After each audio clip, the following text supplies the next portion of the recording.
The defending ACC champ Florida State is seeking consecutive conference titles for the first time since winning 3 straight a decade ago. The Seminoles are slight favorites to win the conference. Now, FSU was tasked with replacing 14 of its 22 starters from last season, and that includes the quarterback position, where DJ Uiagalelei transferred from Oregon State to take over for Jordan Travis.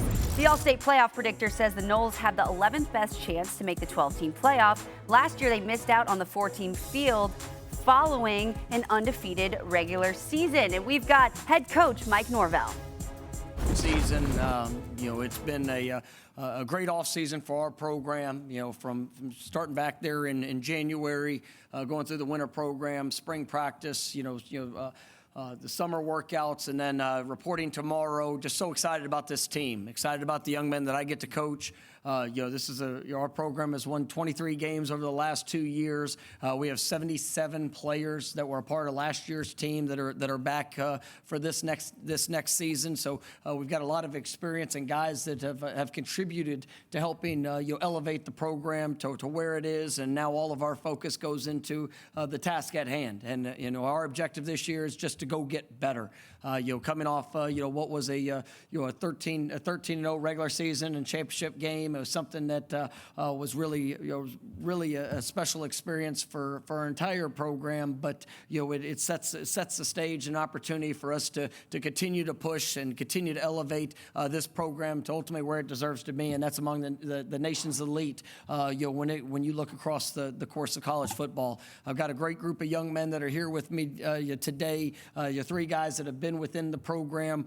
You've been a part of that journey, and they're tremendous representatives of Florida State football, and then so many great young men that are back in Tallahassee that you have, like I said, have contributed so much work to help build us to where we are and ultimately where we're going. So excited about the days that are ahead. We've got a great opener, kicking off in Dublin, Ireland, to kick off the college football season, and doing so against a very talented opponent in Georgia Tech. Conference opener. Our first 2 games are conference games, so there is an ultimate sense of urgency around our program to be able to get off to the best start that we possibly can. So excited about the steps ahead, and looking forward to getting back on the practice field here this week.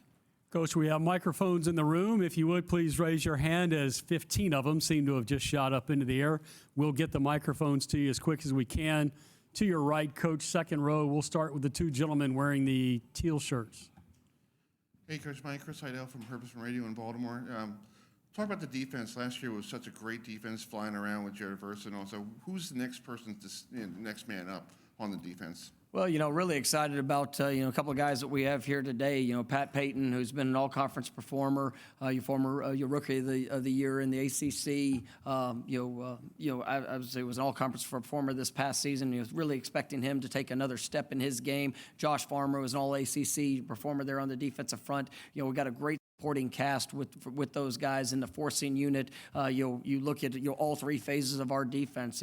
A guy like DJ Lundy, who's played so many snaps throughout the last 4 years of his time at Florida State. And now he emerges as a leader within the course of this defense. The guys in the secondary. I think we got 2 of the best corners in the ACC, guys that have All-American type capabilities in Fentrell Cypress and Azari Thomas. Very experienced defensive backfield with length, size, ability. So I think our defense is as deep as it's ever been.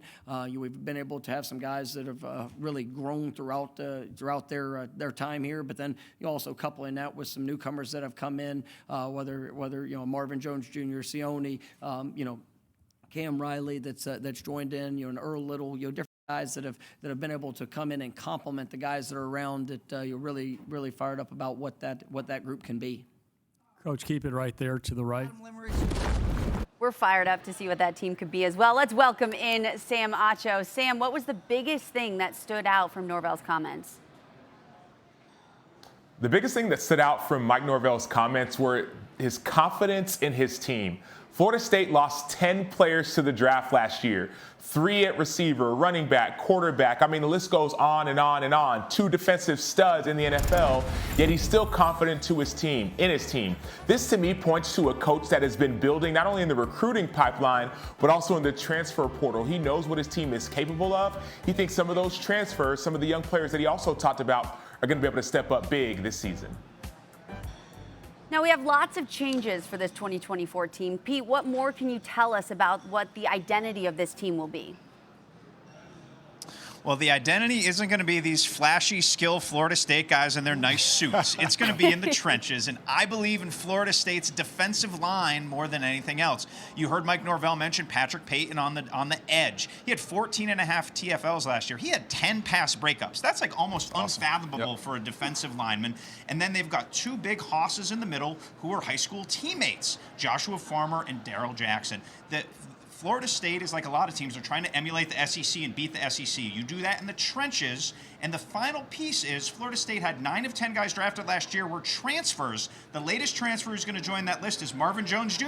You remember his dad, pretty good Seminole. Mm-hmm. He is a monster on the edge. We saw him in the spring game, EJ. Yeah. He's an impressive-looking young player. Yeah, Pete, he's going to be an excellent player for that defensive line. But my focus is the secondary. And I think that's going to be the key for this defense. You start with Azareye'h Thomas, a long corner.